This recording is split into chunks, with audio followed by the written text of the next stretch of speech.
makasakay ako dyan. Samahan nyo ko, guys.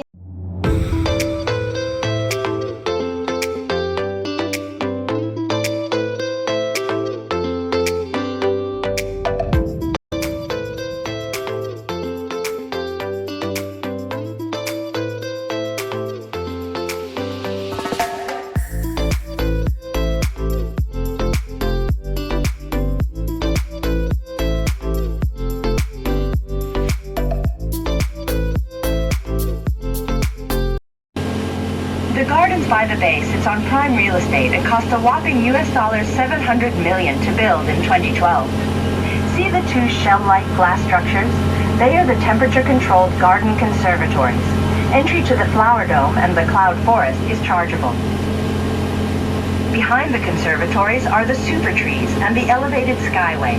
With heights ranging between 25 and 50 meters, these are vertical gardens teeming with plant life. Good day, everyone. 大家好. Semua orang hari yang baik. Vanakkam. These are the 4 official languages of Singapore: English, Mandarin, Malay, and Tamil. English is the main language, and it's used in business, government, and educational settings. Most visitors are surprised that the national language of Singapore is Malay. The Singapore government nominated it after independence from Britain in the 1960s due to our relations with Malay-speaking neighbors, Malaysia and Indonesia. In general, Malay is only spoken within the Malay community. Look across the bay and you can admire the many skyscrapers of the old financial district. Visit this area during lunchtime to experience many working executives buzzing past you at full speed. Singaporeans are some of the fastest walkers in the world, and this is particularly evident in the central business district, where we are most busy and crowded. According to research by the British Council, on average we walk a distance of 18 meters in 10.5 seconds. That is approximately 6 kilometers an hour. Here's a fun fact, that's also how fast bumblebees fly. Besides walking at a rapid pace, we eat quickly, text quickly, and there is even an unwritten rule for escalator usage. Keep left so that those who are in a bigger hurry can overtake swiftly.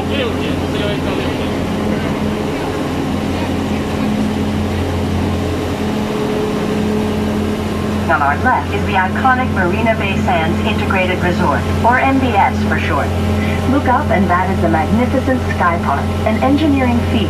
The observation deck sits on a cantilever platform overhanging the North Tower by 67 meters. At 191 meters above the ground, the deck offers you a picturesque view of the city.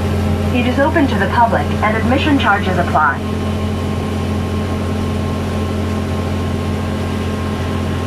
The white building on our left is the Art Science Museum. Referred to as the welcoming hand of Singapore, the structure is anchored by the round base in the middle with 10 finger-like extensions. Although it has a resident exhibition, the Art Science Museum mostly hosts touring exhibitions curated by other museums. The structure is said to resemble a lotus flower. It is designed by the Israeli architect Moshe Safdie. Now, the architect Moshe Safdie is also the architect of our Changi Jewel. We have been to our Changi airport. Notice there's a very beautiful silver dome over there. Yes, that is also designed by the same architect of our MBS, Moshe Safdie. The multicolored seats on your right are part of the Marina Bay Floating Stadium. It is home to the world's largest floating stage. Made entirely of steel, the floating platform can bear the weight of 9,000 people and 200 tons of stage props. This multi-purpose platform has been converted into a concert arena, a performance stage, and even used sparingly as a football pitch. With a seating capacity of 30,000, it is the prime venue for the annual New Year's Eve countdown concert. Alright, ladies and gentlemen, right-hand corner, do you see a tall tower? That is Stanford Hotel. Stanford Hotel was also designed by a very famous architect. His name was I.N. Pei. I.N. Pei was an American Chinese, just passed away last year in May. Ahead on our right, you will see a tall cylindrical building that is Swiss Hotel The Stanford. Designed by I.M. Pei, this 73-story establishment was once the tallest hotel in the world. It is home to the annual Vertical Marathon, where every year more than 2,000 participants partake in what is dubbed Asia's most grueling stair race. The record time, sub 7 minutes. Alright, any friend here love to eat durian? Right hand side, do you see a pair of durian? Not to worry, there's no durian salt in it. So the building cost of this pair of durian is actually 600 million Singapore dollars. So a pair of expensive durian. On our right is the Esplanade.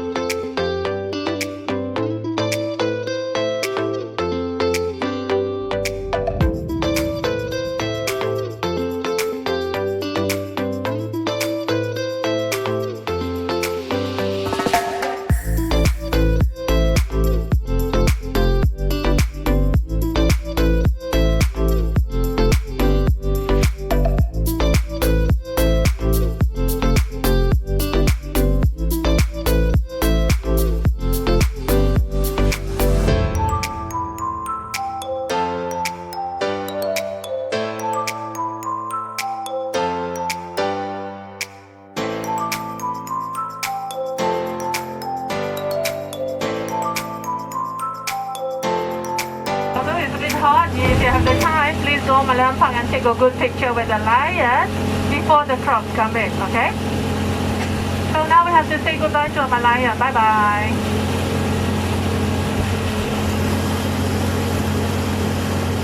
Alright, now left hand side we have our durian again. Look at all those spiky thorny shapes. They are all aluminum sun shapes. Altogether 7,139 pieces. Look at the very unique architectural design, which has been said to have an appearance very similar to durian. That's why it's colloquially known to the local as a big durian. We never use the word esplanade because it's a bit difficult to pronounce, at least for me.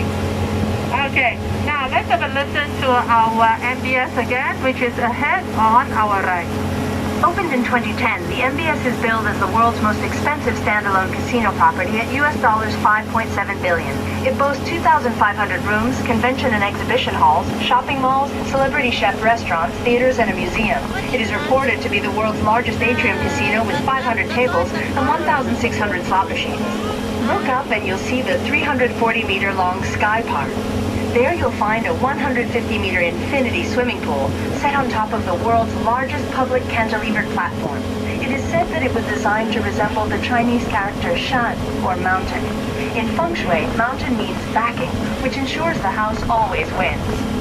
At Marina Bay Sands,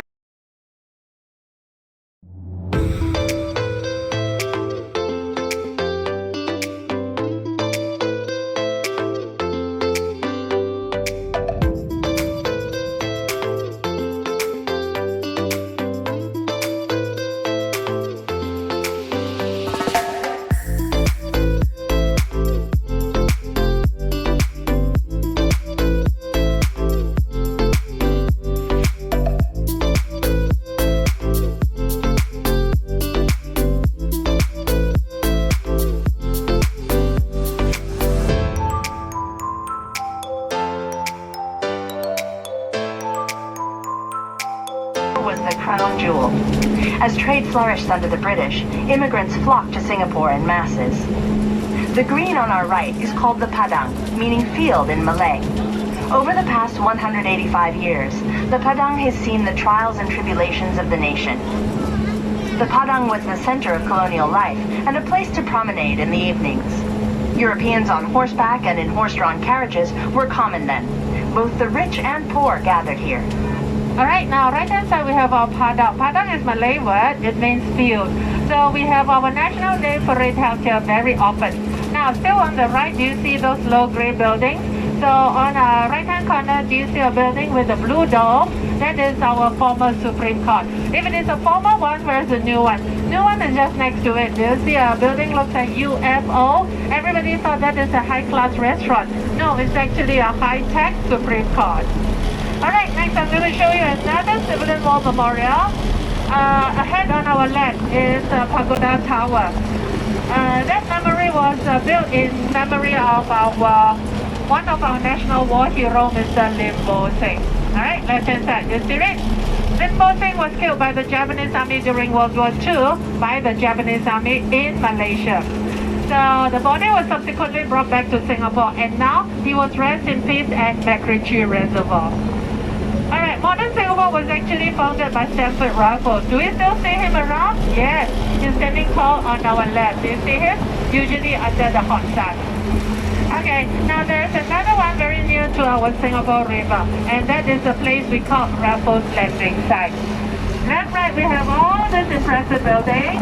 In fact, all these buildings bear witness to our colonial past, as well as several milestones on our way to independence. Left-hand side, we have our former Supreme Court. Next to it, our City Hall. These two buildings have been beautifully restored and transformed into National Gallery. Not forgetting, City Hall is also the venue where our first Prime Minister, Mr. Lee Kuan Yew, declared Singapore's independence in the year 1965. Alright, next, on our left is a church, but to be precise, it's a cathedral. It's called St. Andrew's Cathedral. This is the oldest Anglican house of worship in Singapore. And this building was completed in the year 1861 and designed by Macpherson. Although it's an old building, it still looks very tidy, good and clean because they maintain it. Alright, next we are going to see our Civil War Memorial again. It's ahead on our right. Two captions, one in Chinese, one in Malay. Let me just do a simple translation. The words are Memorial to the Civilian Victims during Japanese occupation, 1942 to 1945. 3.5 years, that was the darkest period of the history of modern Singapore. Now, right hand side, do you see it?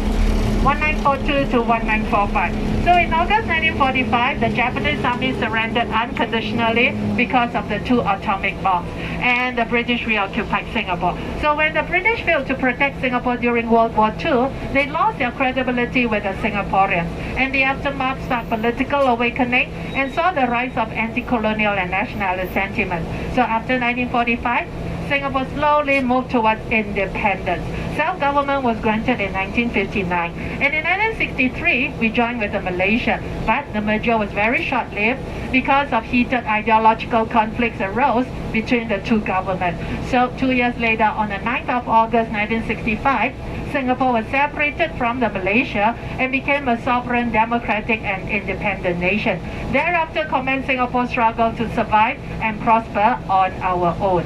Now, however painful the past, we have to live and plan for the future without being hobbled by past experiences. So from 1965 to the 1990s, we underwent industrialization and urbanization and actually enjoyed rapid economic growth because of our strategic location and also the favorable world economy. Now, if you look around, Singapore is now a vibrant and prosperous nation. Ladies and gentlemen, it didn't happen like a change in the weather. It happened because of determined work over generations. So today, we are still working hard, striving hard in order to keep moving forward. And we are sort of lucky because after independence, we have investment from the US, UK, Europe, and also from some of the East Asian countries, for instance, Japan, Hong Kong, Taiwan, China, and even Indonesia. Alright, we are now making okay. Now probably we have to take a break here. Now, usually when I have a lot of this European guests